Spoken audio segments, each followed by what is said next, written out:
Hey, is it Tuesday again? It is. Happy Tuesday and welcome to Fight Club, everybody.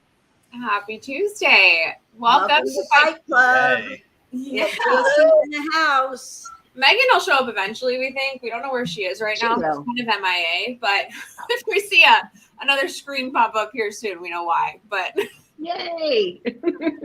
welcome back to Fight Club, everyone. We're the show for home service business owners looking to improve their marketing, finances, systems, and culture.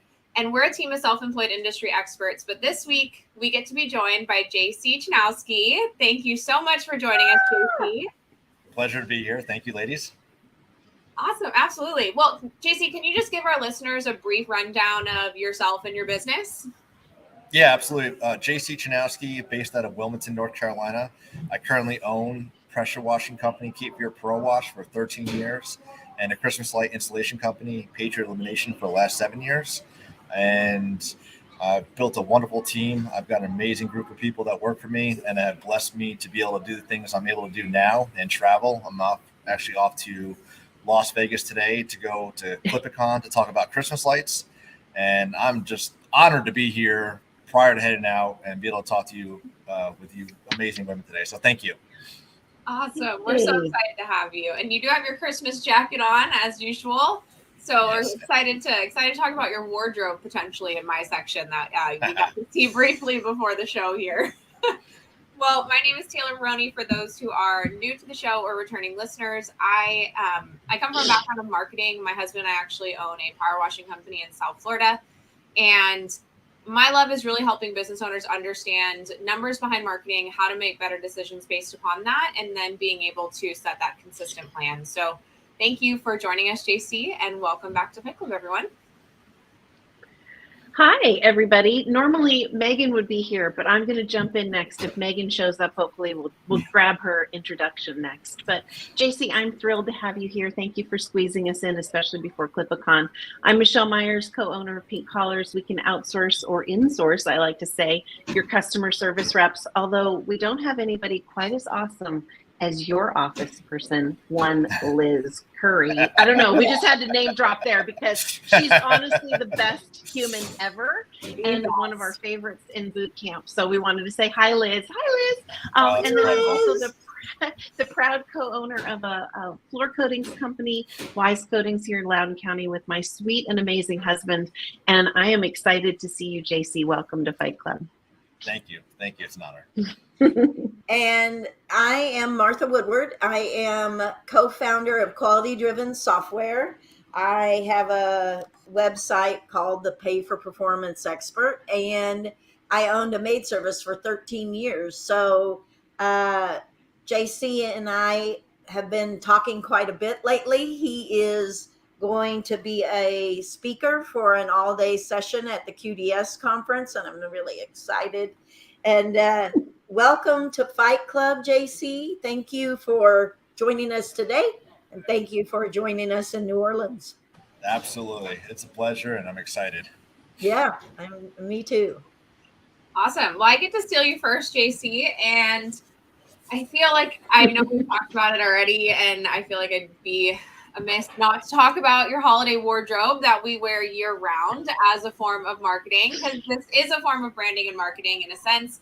But I did get to read a post on your Facebook page that it's really not about the overall brand and the marketing. It's for a lot deeper of a reason for you. So do you mind just giving our listeners that reason as to why you do wear your holiday, jackets? And I think I've seen a Grinch costume thrown around a few times. I don't know. I've seen a few different things. So can I have a kind of brief rundown on why the passion for this wardrobe? Yeah. So, it's kind of why I started the Christmas light installation company that we have. Is we didn't grow up fortunate like most families, and we look forward to Christmas and getting out there during the holidays and go see all the Christmas lights up on houses. I just remember my mom, my dad, and my sister get in a car and just go neighborhood to neighborhood, and that was just which make me smile and just brought so much excitement to my life. And as I grew older, that house became my house, and I would put up the Christmas lights, and the neighbors would see the lights, and every year it'd get more and more and more. And then as I started the Christmas light company, I saw the impact that it had on the community. and the things that it can do for the people who couldn't afford those lights or have the opportunities to put them up. So just knowing that because I have Christmas lights up or we put them up on somebody's house, that not only is the customer going to get excited about it, but that family that's less fortunate driving home and it was able to see those lights and the kids smile in the back of the car like I did when I was a kid. That's what gets me excited. And that's why I wear this jacket. Like, I mean, it's what, March, and I'll walk through the airport all year long with these jackets on. And I see people look up all of a sudden and they smile and they don't know me. They don't know why I'm doing it. But that like split second of them smiling, it could have been the worst morning they've ever had or the worst day. And they saw that like glimmer of hope, that happiness that brought something back to them that made them happy. And that's why I love doing it. I love seeing people smile, enjoy happiness. And if I could just put one smile on one person's face every single day, I feel like I accomplished my goal.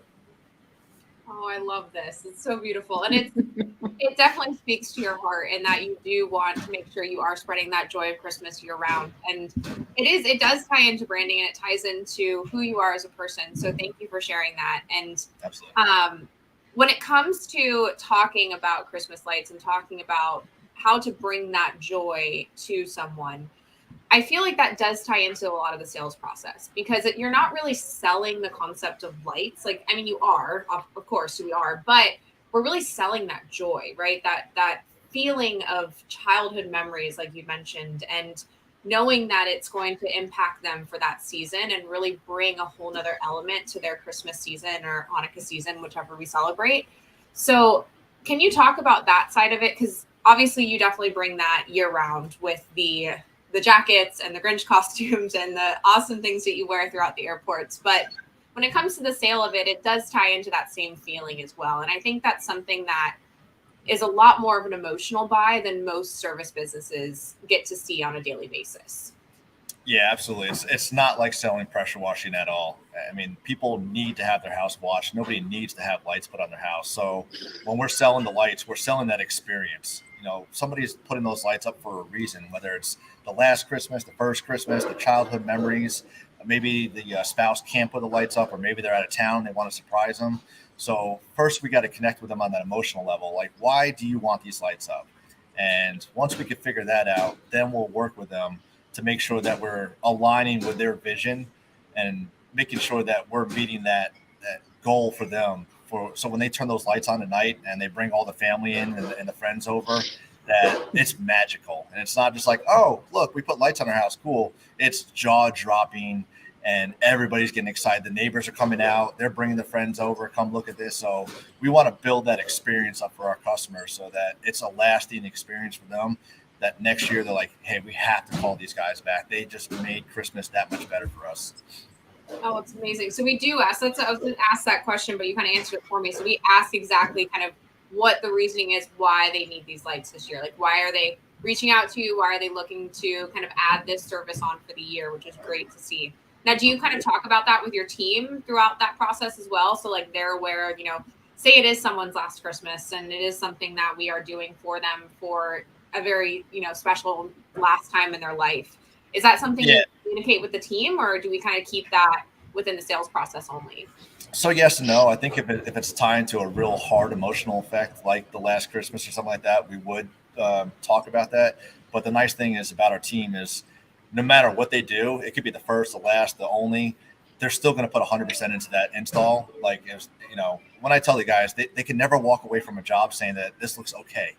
Okay is not good in Patriot Illuminations world. They got to walk away from that job saying this is perfect, and the customer, the homeowner, they're going to be just blown away. So that's one thing. Like I said, when you turn those lights on at night and you see it for the first time, we don't want them to go like we just did all this. Like, we want them like mouth dropped and excited. So it's the nice thing about our guys is they love doing what they do during the install season. It's a very chaotic season, but they understand why we do it. So they have that passion as well too, which is nice.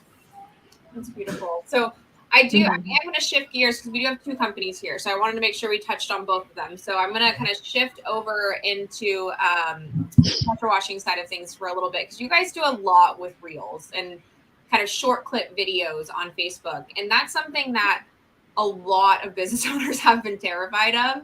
And even talking about it with admins at our, admin boot camp, it's something I get questions about a lot. How do I get into this? How do I start it? Where do I begin?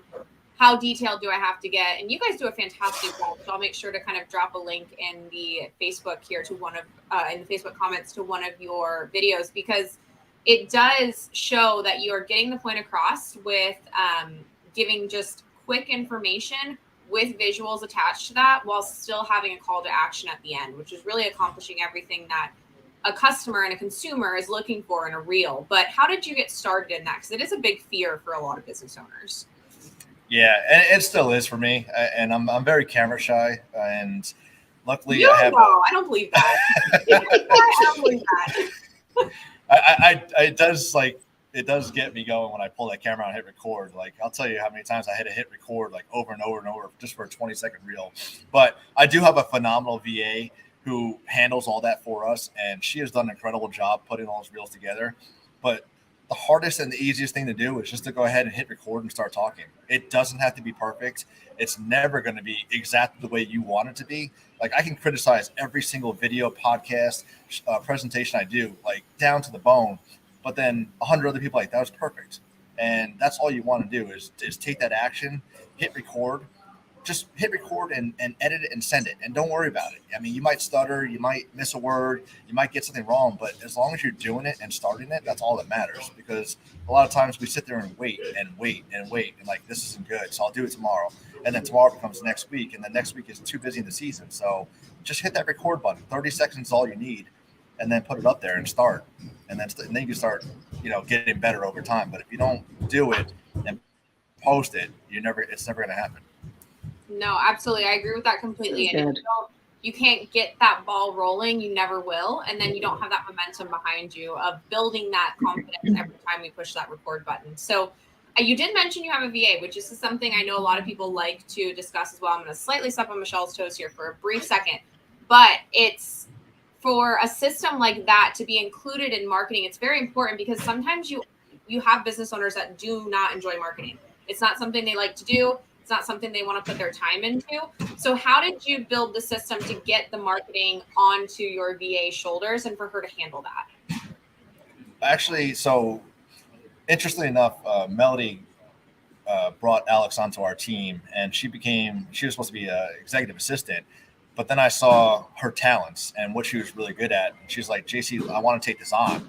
And she was able to take it on and present stuff to me. And I'll be like, hey, let's just try this and get this done. And I have this like little vision right here. And then she's like, when do you want it done by? I'm like, let's say next Thursday. And 4 hours later, she comes back with this like big project. And I'm like, just blown away. I'm like, how? Like, how did you just do this in such a short period of time? Oh, that's amazing. I was incredibly gifted with this amazing VA that had this great talent, great eye for all these things. And she really loves it. So we kind of moved over to that side of things and handling my stuff as well. But I just got very blessed and fortunate to find somebody like that. But had I not, it's just going to take a little bit of time and working with other companies and see what they're doing and what's working for them. That's the nice thing about our community here is that we can all talk to each other and we all have strengths, we all have weaknesses. So we're able to collaborate and, combine our strengths and weaknesses to make it a good, even platform to make everybody successful. Absolutely. You said that so well. Great. And since we are kind of talking about systems here, I do want to pass it to Michelle. I don't want to talk too much about it because that is her favorite topic, as you can see on the screen here. But thank you for talking some marketing with me. Thank you, Tay. And I appreciate it so much. Thank you. Oh, I'm so excited. Okay, so JC, lots of folks out there have what might be considered a seasonal business, right? Either a pressure washing, even floor coatings can be seasonal in our business. I'm seeing that it's quiet in the wintertime. Tell me how those listeners can understand and find out more about adding lighting to their lineup of services. How did you do that? And then how can they find out more? Please. Yeah, so I got very fortunate, lucky, blessed, whatever you want to call it, that I was in the right place at the right time. 2016, I was at a pressure washing trade show. That's why it's important to attend these shows and these industry events. And in the corner was a wreath with some lights on it, said we hang Christmas lights. And obviously my love for Christmas lights, I'm like literally drawn to it. So what? I started walking over there. I'm like, what is this? And, I never would have thought that we can make have a business where we're hanging Christmas lights, doing what people should be doing, I thought, for themselves. So, I mean, there's a lot of great industry events right now. We got Clipicon going to this week. We hang Christmas lights, Clippa, and there's a bunch of other places too where you can get on these forums and these boards and talk to these guys. But it's a low barrier industry to get into, especially if you already have a home service industry with ladders and trucks like that. You don't need to be a master electrician. The big thing is, like I talked about earlier, you're going to have a lot of energy and passion about the Christmas lights because it's a different sale. I have seen a lot of people struggle to sell the Christmas lights because they're so used to just, people want. When they need. It's a little bit different. So they can obviously reach out to me. There's a lot of great people out there they can talk to about the industry, but it's just a booming market right now. And I don't see it slowing down anytime soon. Yeah. Okay, you dropped a really good nugget in there in the sales process, which is not my world at all. But Megan's not here, so we're going to jump into finance just a smidge. I liked the want versus need. Tell me how you can help people understand how those sales are different. And are there any language or tips that you use in differentiating the want of the Christmas lights, right, versus the need of the house washing and the exterior cleaning? Explain that part for our listeners, if you don't mind. Yeah. So the one thing that, applies on both sides, the washing and the lights, is a lot of what we're doing is educating the homeowner, or the customer. And when I started the Christmas light installation company in our area, there was one other company, but they didn't do a lot of marketing. They're very quiet. So for me to get our brand and our name out there, we had to educate a lot of homeowners and say, this is a service. It's an all-inclusive service. And we had to provide all that value to them.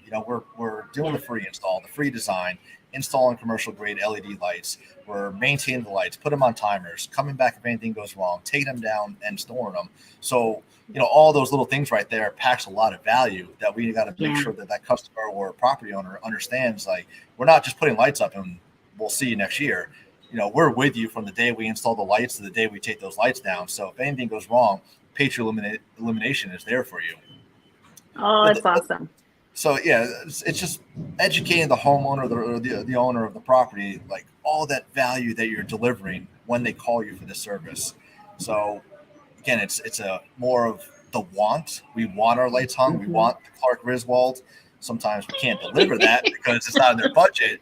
But we want to work around their budget so they're still getting that amazing experience. And then when they put those lights on, that they're happy too. That's awesome. JC, Jennifer is shouting you out here on the screen. She's saying you're an amazing business leader and inspires you all on the daily. That's so sweet. They're awesome. That's great. That's fantastic. Tell us how, other than the jackets, that's another system that you would use, is inspiring others, right? There's a way to move people in your company. You can either manipulate them or you can inspire them, and there's really no in between, right? And inspiration is so much easier and better. Tell me how that comes about, or how that is a natural part of your leadership, because people might be struggling with that one too. I love this comment. Yeah.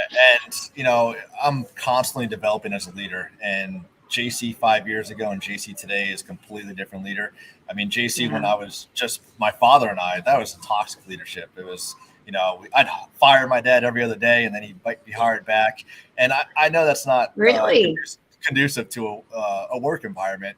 And I've seen great leaders. I've seen horrible leaders. And I've always wanted to mold myself to be as perfect as a leader as I can, but know that I'll never reach perfection, but I'm going to strive for it every single day. And even just recently, I was doing a little research on something and I thought I had a good trait as a leader. And it turns out that it was not really a great trait. And it took a lot of digging deep for me to realize, I thought I was doing good for the company, but deep down I was creating this toxic vibe that wasn't good. So I recognized it as a leader that I had a bad trait, owned up to it, and changed that so that I can avoid doing that again. So being able to take constructive criticism is really important, because it's so easy to say, I'm a good leader, and then somebody tells you you're doing something wrong. You're like, no, you're wrong. I'd rather somebody tell me hey, you're probably not doing this the right way, or you could be doing this better, and learn from that so that I can pass that trait or that skill down to my leaders below us, or with us, I should say. Oh, that's great. That's so good. I don't want to get into that because I want Martha to take you down that road. Yeah. I want to stay in systems just a little bit. Sorry, Martha. But I want to talk about what you're doing as a personal system to do that up leveling. Are you a member of coaching groups? Do you have a book club? Like, what are you doing for the JC side to kind of up level yourself?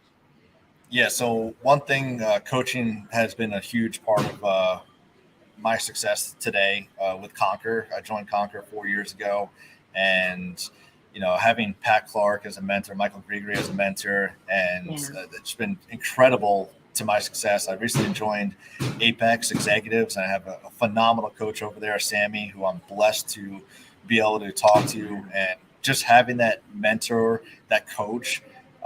A lot of people put a value on that and say, it's just really expensive and I can't afford that right now. But really, you can't afford not to have that coach. You can't afford not to have that mentor in your life, because we're wasting time, valuable time, making mistakes when they can be there helping you, guide you to avoid those mistakes and be more profitable, be more successful, and be able to grow faster personally and professionally with that guidance along your side. I can't agree with you more. Matt Clark was at our house last weekend. I got to make him dinner. I got to feed the Matt Clark, and it was so fun. He shared some talks with us that he's working on, and I can't tell you how much that means. You're right, to have those coaches and the ones before you. And it's interesting because he called me out on something in my own home, and we had a little bit of a deep dive on something, and he totally nailed me, and I loved it. I was like, he's right. I'm totally doing that. And we talked about why and how and all these things. So that iron sharpens iron, right? That being around people that will actually knock the rough edges off you is so critical. So I absolutely can't agree with you more. Yeah, love you, Matt. It's because of Matt that we have our core values in place, because he called us out on, I believe it was a year or so ago, and it took me a long time to do it. And again, one of those things that you just need to take action and do it. And I just waited for the perfect one when we should have had it years ago. But because of Matt, we do have our core values in place now. Okay, one last thing before I pass you to Martha. It's interesting, you said perfect a couple of times, and I am one who struggles with perfectionism. It's something I'm working through myself. Tell us what that means when you say perfect, and is that a struggle for you, or is that a goal and something that you're striving for? Tell me what that means to you, that word perfect. Yeah, I think we get stuck on that word perfect because we just want everything to be, if it's perfect, it's probably going to be easy. It's going to be right. It's going to be, it's going to make things seem smoother. We always try to find that perfect candidate when we're doing interviews and going through applications. And recently, in the last couple of years, I realized we'll never find the perfect candidate on paper. So we need to take that aside and just look at the person as a whole, not what's on paper. So that's something we've been working as a whole, as a team, to not look for that perfect candidate every time, because we can teach people things. We can teach people skills. We can teach people how to be good leaders. So we can't rely on what's on paper with that.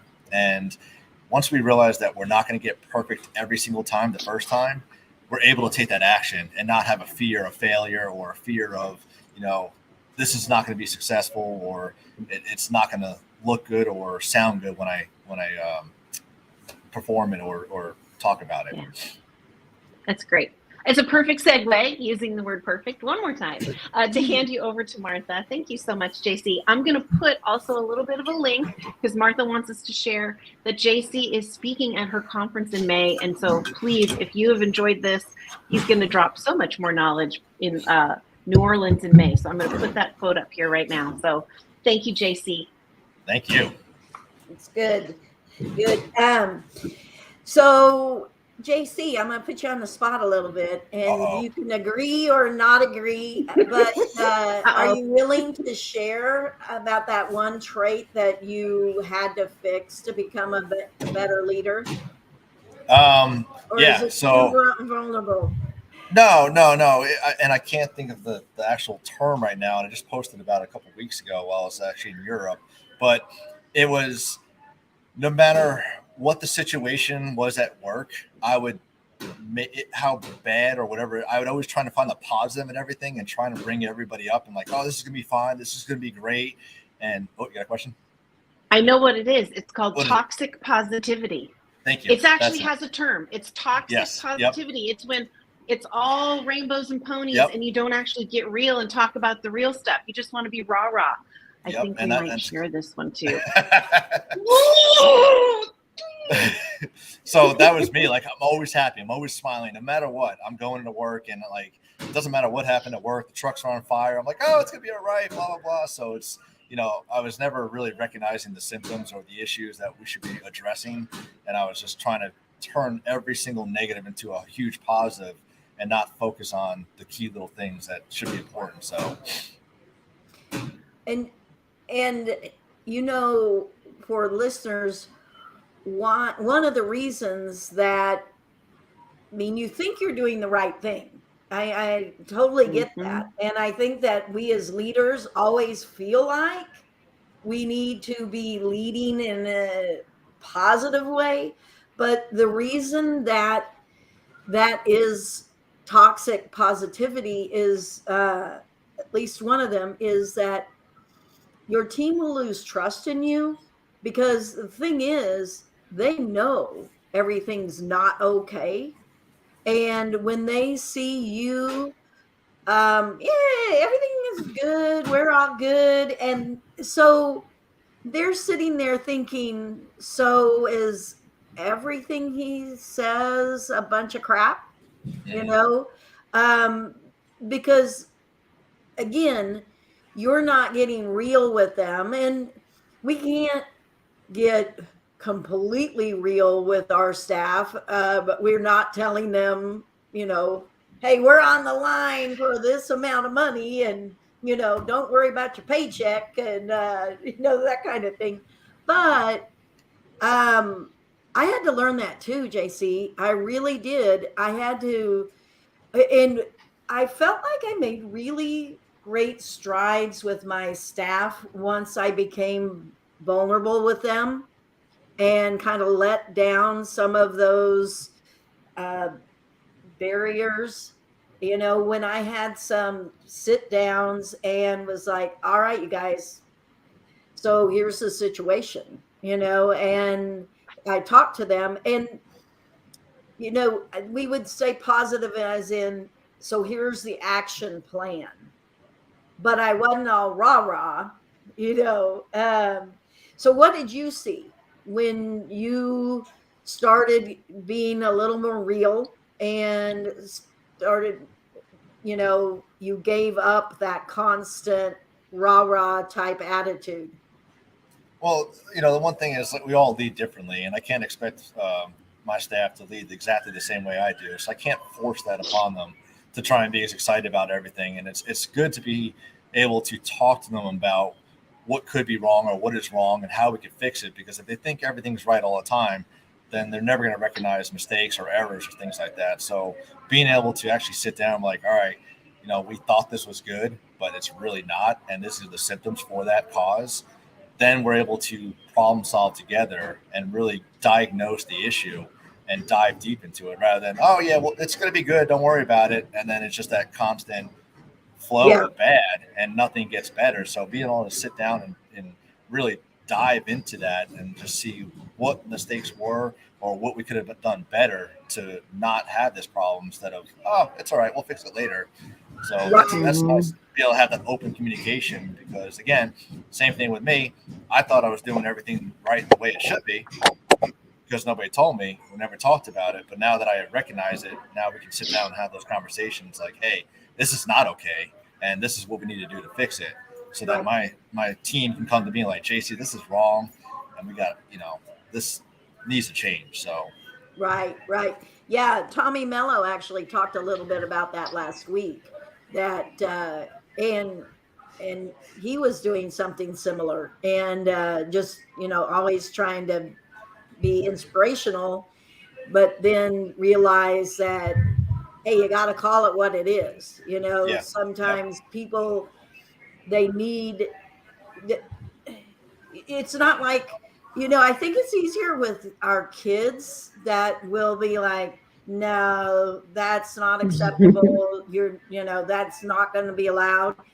I think we do that with our kids, but then when it comes to staff, because we always want to be a positive leader. Sometimes we avoid, no, we can't have that. That is not working. So that's interesting. Well, I get to take a little extra time since Megan wasn't around.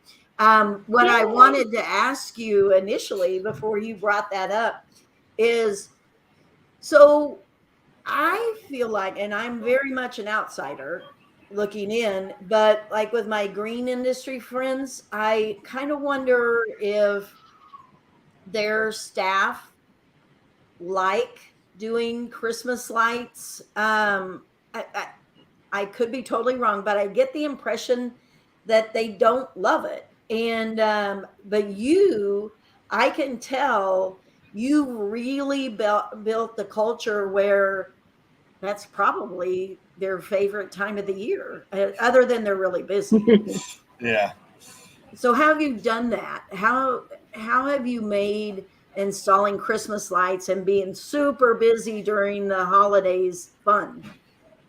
Yeah. So, and that's taken some time to really figure that out because it is a very stressful season for us. I mean, so you're talking October to middle of December, the guys are nonstop. November, they're probably doing 50, 60, 70-hour weeks.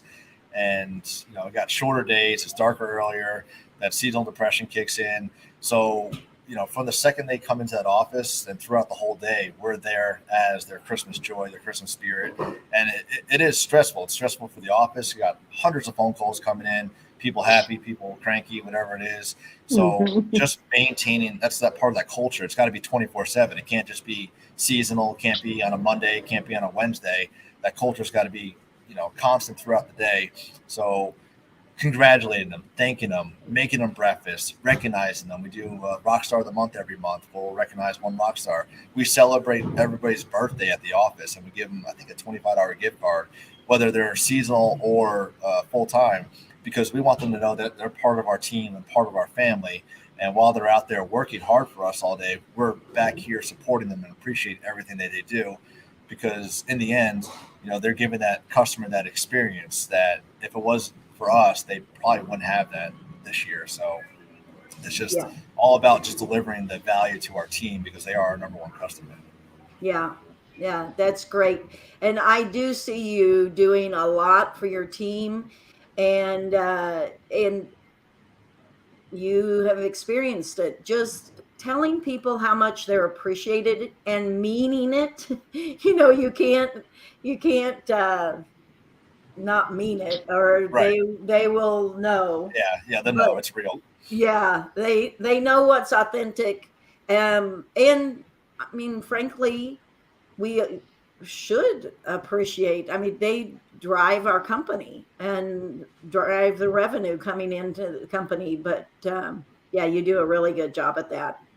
Yeah, and we've had breakfast where my daughters would come into the office, and I'll even pull them out of school for a couple of hours, and they'll go out and take orders and serve the staff, because we want them to know that, yes, they are our family. Like that, I truly mean that, and they see that and feel it. So that really helps keep that momentum going throughout the season. Yeah, I love that. That actually gave me chill bumps because I love everything about that. Your kids are getting to experience the act of service and appreciating people. Your staff is seeing you break down the barriers of, management techs. You made it more family-like, and that's awesome. Yeah, I really love that. And you mentioned Rockstar of the Month. I gave Liz a hard time initially because you guys are getting certified as Culture First certified workplace. And I was like, no, Liz, the Employee of the Month, that's really not pay for performance. But then she explained what all you do. And I'm like, okay, you're right. I'm wrong. Because too many times people do Employee of the Month, and it's just like, who have we not nominated in a while? And that doesn't work. But you all have a formula for deciding who's rock star of the month. The employees, which is a critical part, know how they can qualify to be considered for employee of the month, like what they have to do. And then I love how the team, they vote for each other, and that weighs into the decision as well. Yeah, just this month actually, we had a shift in the Rockstar of the Month, and we recognized our VA Alex over in the Philippines as the That's Rockstar of the Month because of all the stuff Yay. she does for us. So it's not, like I said, it's very diverse in the way they do it in the grading. So it's Yeah. not just drawing a name out of the hat and say, all right, you're this month. So they got to align Yeah. with the values, align with the company vision, and all that. So Right. Yeah, I love that. So good. So, all right. Well, anything else you want to add before we go back to Tay? no, I mean the big thing is I couldn't be this successful without my team. So you need to invest in your team. You know, I just had Liz down at the Rockstar or the Admin Boot Camp, which was Yep. an incredible success for her. I sent my operations manager out to a class in St. Louis on his own for Christmas lights that he just absolutely loved and was able to reconfirm Oh, I saw that. I did. everything that he's doing, you know, has been doing right. And, you know, just if you don't spend the time to devote to them and to invest in them, then you're going to fall short every single time. So don't be afraid to invest in them because in the end, they're there for you and they're there making you money. So why would you not want to invest in your team? Right. And for you all that are listening, I've seen the guy that you sent to St. Louis. I remember somehow I saw, he must have tagged you or something, but I saw his heartfelt thank you on Facebook. And then, you know, Liz, when she came to the admin boot camp, you know, she and all of them were so appreciative.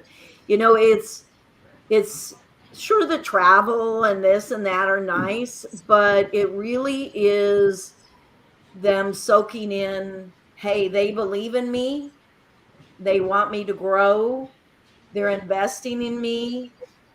And so for those of you who have not ever done that, it's huge.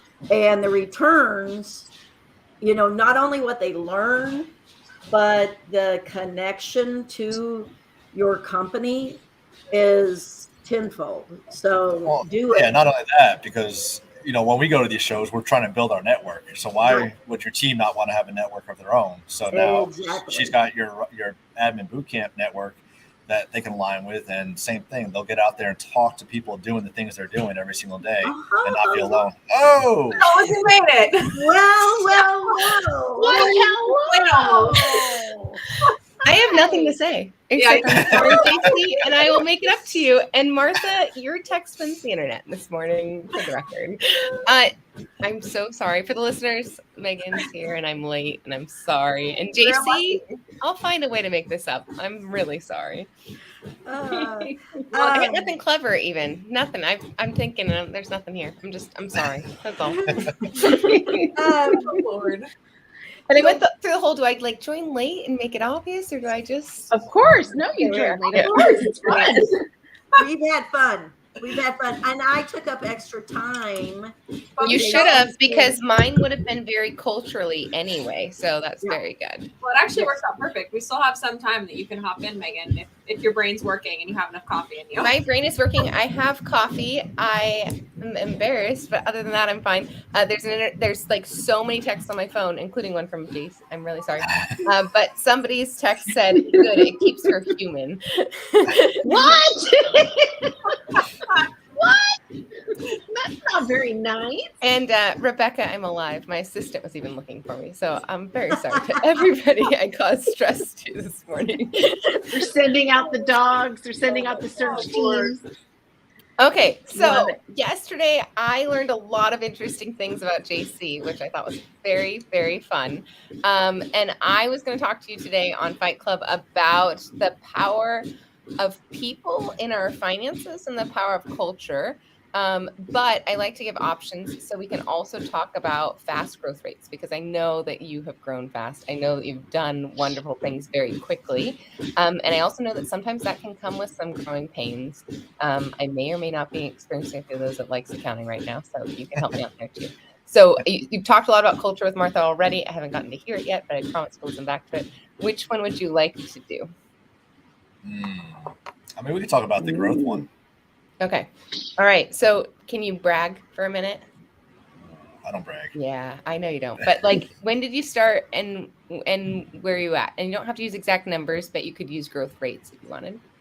Yeah, that's fine. So started in 2009, really didn't take the company seriously till 2016. And at that point, I think we did like $200,000 a year. And I've got to contribute our massive growth to Conquer, because without Conquer, I probably would still be comfortable doing a one-man show, maybe, assistant, something like that. And Conquer really opened my eyes to like how much is available as a business owner to be able to hire people and employ them to do the things you're already doing. So it went from just my father and I, 2016, to the peak of 22 people in 2021 during the Christmas light season. And last year we just finished just shy of 2 million, just a little under 2 million total with both the companies. That's incredible, right? Right. That's incredible. So more than 10x in 5 years. This is a very intense growth rate. Can you talk a little bit about some of the pitfalls that have happened? Like, I think yesterday you were talking a little bit about building leaders, and I think that's something I'm experiencing at Likes Accounting. Like when you're the visionary, when you're the founder, when you're the technician, and then you hire your first replacement, there's so many levels that we have to build up with our leadership team. That's where I'm experiencing at Likes Accounting. Quality, that's another experience, is as they scale, quality can take a hit, which means reputation can sometimes take a hit. So can you talk a little bit about the places where that's hurt the worst over the past 5-6 years? Yeah. So real quick, while you're talking about the quality, that's one thing, as a company, any company, you should never want to take a hit on that. Even though you're trying to grow fast, you should always make sure that you're taking care of your customers first. And whether that's the customer that's actually buying from you or your team, that's the most important thing, because once you start taking hits on that, it's sometimes a slippery slope because you're focused on a number or something like that, and it's hard to get that back. So always keep that customer in mind throughout the whole process. And when we're trying to grow, we want to try and invest in our team first, because sometimes we have some amazing people who can do great things and are just in the wrong position. We've seen that. We've had people that they were in one position and we found out they're amazing in a completely different role. So trying to figure out their strengths and weaknesses, because sometimes it's not them, it's just a position. So you got to move them here to the left or right. And that's important. And knowing that. And my biggest thing is I always say you don't know what you don't know. And we just hired a general manager, and I know where we're trying to grow to, and I don't know how to get there. So I couldn't hire within to teach somebody to do that for me. So I had to make sure that the person that we just hired for that position has already been that level, and that he's not trying to build the plane on the way down or the way up to get to that level. He knows how to get there. The plane's already at the altitude, so that he can help us scale to that without making mistakes. Because if we're relying just on me and what I know, trying to get to that 4 or 5 million, it would take a lot longer. So investing in the right people in the right position, sometimes it's going to cost you a lot more, but it's going to get you to that end goal a lot faster. We've already heard nice things about how that's going. We got to meet Liz, and Liz said that's been a very good working relationship. So it feels like you're building out that org chart and you're building out your people. And if somebody is in this growth mode, like, it can get tough, right? It takes a lot of grit. What would you tell them if they're like, I shared with you yesterday, I got a little vulnerable. I was like, yeah, we had 3 unhappy clients last week. I was ready to burn down Likes Accounting again. I was like, the sky is falling. Everything's not going well. And then my operations manager came to me and she's like, Megan, it's 3 clients and we just need these 2 things to change and they'll be happy. And I was like, oh, okay, well, stay the course, like carry on. Everything's fine. I'm not going to burn it down. Any advice for people who are in that like stressful, intense growth period, who want to quit? Like, how did you keep going? How do you keep going? Yeah, so we got to look at the big picture. You talked about just the 3 clients, and you thought the world was on fire, but 3 out of how many? And we can't make everybody happy. We try, no matter what we do. We can give them exactly what they wanted, when they wanted, how they wanted it, but they're still going to fall short on something. So, as long as overall we're taking care of our clients, or taking care of our team, to get to that mission, accomplish that mission, that's the most important thing. And accountability and having a network of people to rely on too. Because I talked to you last night. Like, I thought I was doing something really bad. I thought my runtime was horrible, and everybody's like, "No, JC, this is perfect. Like, you're really doing good at your running right now." So having that outside role, somebody outside talking to you and explaining to you, like, "No, you're actually doing these things the way you should be. You're just beating yourself up because you're expecting." There's that word again, perfect. We're not going to always get that perfect. So taking the action to get there, and communication with your team is the other big thing too, because you might think they know what you're trying to do, but if you don't talk to them and tell them exactly what you're trying to do, or the end goal, then they might fall short, or they might not be giving you exactly what you need. Love it. Okay, I'm hoping somebody talked about the jacket. Did we cover Yes. the jacket? We covered the jacket. did. All right. The other thing that I found amazing that you did this year, I actually don't know very much about, is in the Christmas light business, you had this like event experience that you were a part of. Did we talk about that? No. Okay. Are you talking about the talk a show little bit? the show we Yeah. put on?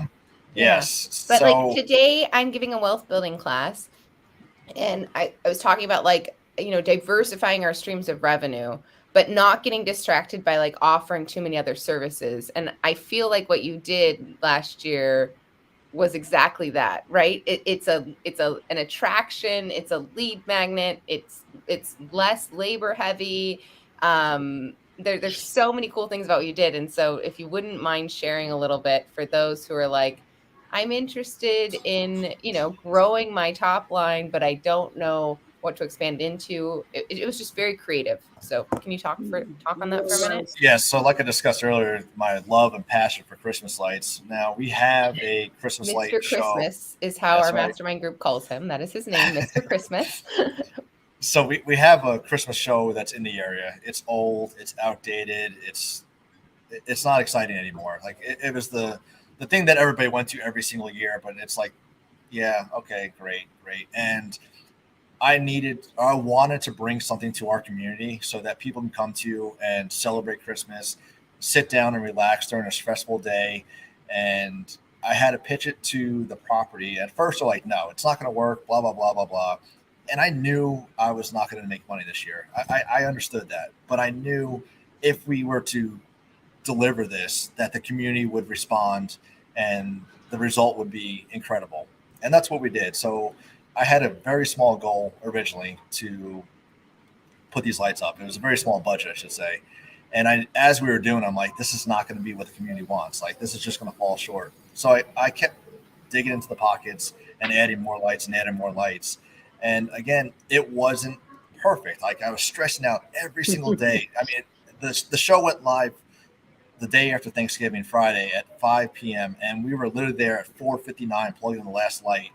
And I wasn't happy with it. But once we turned the lights on and everybody started coming in and the kids are screaming, the parents are enjoying it, and just hearing the comments as they're walking through, and nobody knew I did the show. So I would just literally walk around and listen to everybody.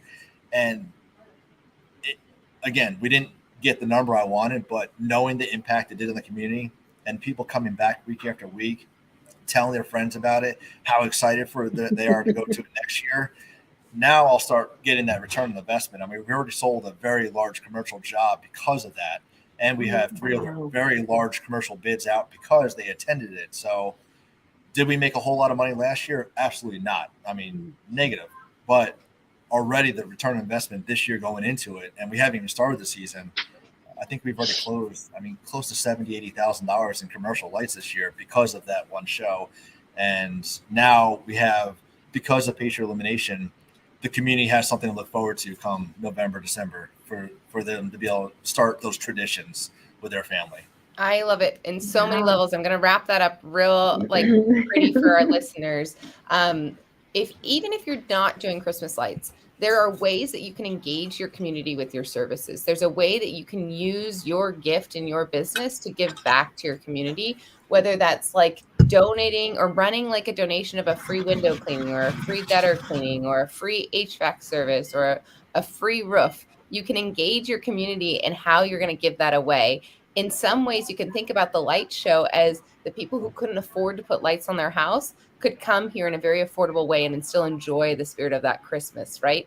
It also serves as a wonderful way for not just giving back to our community, but for showing our community what we're good at. Like, what do we do and what do we do well? And then I think like the icing on what makes this one special is it sounds very Hallmark movie, right? Like I can just picture he's like plugging in the last lights at 4:59 and then the whole town comes and then, you know, there's a celebration. I can just picture it. But I think it's such a creative way of adding another income stream. I think there are a lot of lights people who think, oh, I'm already too busy. I'm already doing too many things. Like I already don't have enough labor. And I'm going to challenge you to think bigger. I'm going to challenge you to think wider. And how can you spread the word? It was very fun to watch. Melody and I are going to come next year. We've already been plotting it. We're going to make sure that we're part of this pilgrimage to go see it. I bet I can bring a Fight Club lady or two. I love it. So 2 things that we do every single year that I love doing. Twice a year, we'll do playground cleaning for free for local schools. And then in October, we do breast cancer awareness, and we'll donate pink and white lights to 5 local breast cancer survivors or somebody who's battling cancer. Every single year we do that. And it's actually the guys' favorite thing to do because they know why they're doing it. And there's no charge to anybody. And it's just something we look forward to doing every year.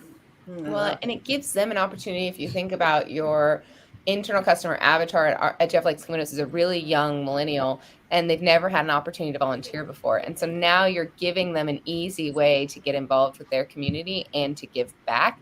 And that feels good. And then you're making it more than a job, right? They're making a difference and they're part of something bigger. So what a wonderful way to wrap up that section. I know I've screwed up all the order, but I think I'm passing it to Tay for homework. Good job. Okay. Good Oh job. boy. Oh boy. You're never gonna live this down, Megan. I'm not. Jeff, my husband was like, "You've never done anything like this ever in the entire time I've known you," and I was like, Never.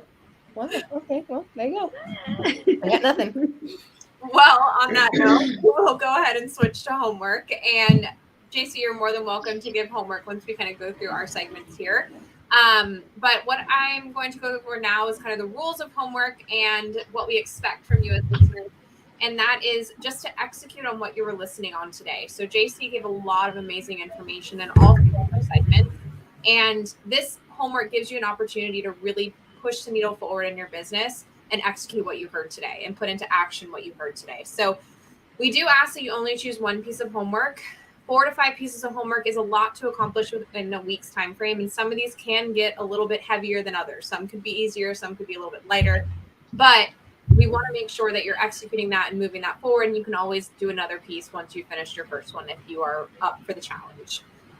So for marketing homework, we talked a lot about brand and what the brand looks like for JC within their Christmas light business, as well as Reels.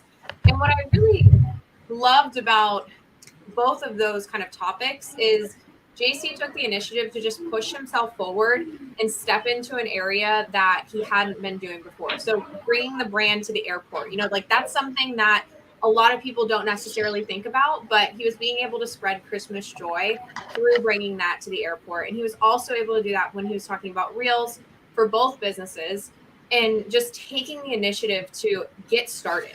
And that's what I want to challenge you all to do this week is if there's an area within your marketing that you've been scared of, that you've been holding back on for whatever reason, I challenge you this week to just take that initiative, hit the record button, you know, take the photo, take your videos, do whatever you need to do to start that momentum and build that confidence within yourself or within that team member that is handling that side of the business for you. Along those lines, JC's literally going to go catch a plane. He was much more organized and was at the airport this whole time, and his flight is boarding, and we don't want him to be late to Clip-a-Con. So we're going to say thank you. Do you want to give a piece of homework, or do you want to just go? They're like calling my name right now, Yeah, so we'll I let got to you go. go. All right. Thank you, ladies, so much. Thank you. Thank you. Bye. Take care. Bye. Oh, he's so he even sweet. brought headphones for us, guys. That's how I organized love he it. was. He was super prepared. Okay, I guess will we go back in normal order? I'll go. Yeah. Okay, think about your revenue streams. If you offer Christmas lights right now, what's a way that you could show that off to the community? What's a way you could get that in front of the community? What's a way that you could engage your community with your services? And in an ideal world, and make a little bit of revenue from that. So in the example that I shared about the giving away the gutter cleaning or the window cleaning, we have the community vote, and it's actually like an 8-week process that we adopted from a local painting company. And we include lots of publicity, lots of PR. The nonprofits are sending this out to their lists, and how we cover our costs and how we like make a little bit of money from it is the second and third place winners. We offer a significant discount to if they still want to get the services done. So like a 50% discount. And then we find that 50% discount actually covers all of our PR and advertising costs for giving the cleaning away for free. And then what we've also found is those people come back to us year after year. And because they've shared with their list, we get plenty of leads. So I want you to be thinking about ways that you can do that in your business by offering your services to your community. And the lights example was he created like a Christmas light event that people could come to and they'd pay an entrance fee. So challenging you to think of other income streams in your existing business. So good. And your systems homework is to check out the book Toxic Positivity. I know I've been guilty of this one, and I'm so grateful that JC shared that trait that he's working on as well. So there's a book about it, and I put the link in our group in Facebook. So check it out there. Okay. And I was going to make the homework about investing in your people and sending them to education. And I had to throw that out there. But JC does something that's not really affiliated with his business other than he's representing the business. He has $100 club, and I want to say they meet every month or maybe every other month, but it's a group of people that meet for lunch or dinner, and they have agreed that they're going to each leave $100 tip, and they go different places. And the idea behind it is just blessing, the wait staff that come wherever they're at. And I thought that I really loved that idea. And I plan to get a group together here locally. So that's actually my homework because it is people related. Happens to be community. So. Oh, that's beautiful. I love that. That is so good. Yeah. Okay, we didn't have a chance to ask JC how to get a hold of him, but he's everywhere. You can't miss him, right? Yeah. I don't think we can miss JC. Facebook. Facebook is probably the best. Follow way. the Christmas jackets. Yeah, let's follow the Christmas jackets. And then we always close out with a quote of the day. And Matt actually wore this t-shirt to my house last week, and I loved it. And it was progress, not perfection. And I think that covers what we talked about today with JC. He was awesome. Thanks, JC. We're hoping that you're on your plane somewhere. Oh my gosh, I hope you made it. And he said he was at his gate. So he was like, really Yay. prepared. Good. And they weren't supposed to board until now. So hopefully they didn't leave without him. Great. Okay, No kidding. everybody. That'd be nerve-wracking. Yeah. Terrifying. All right. See everybody next week. Go fight. Everyone, go fight. See ya.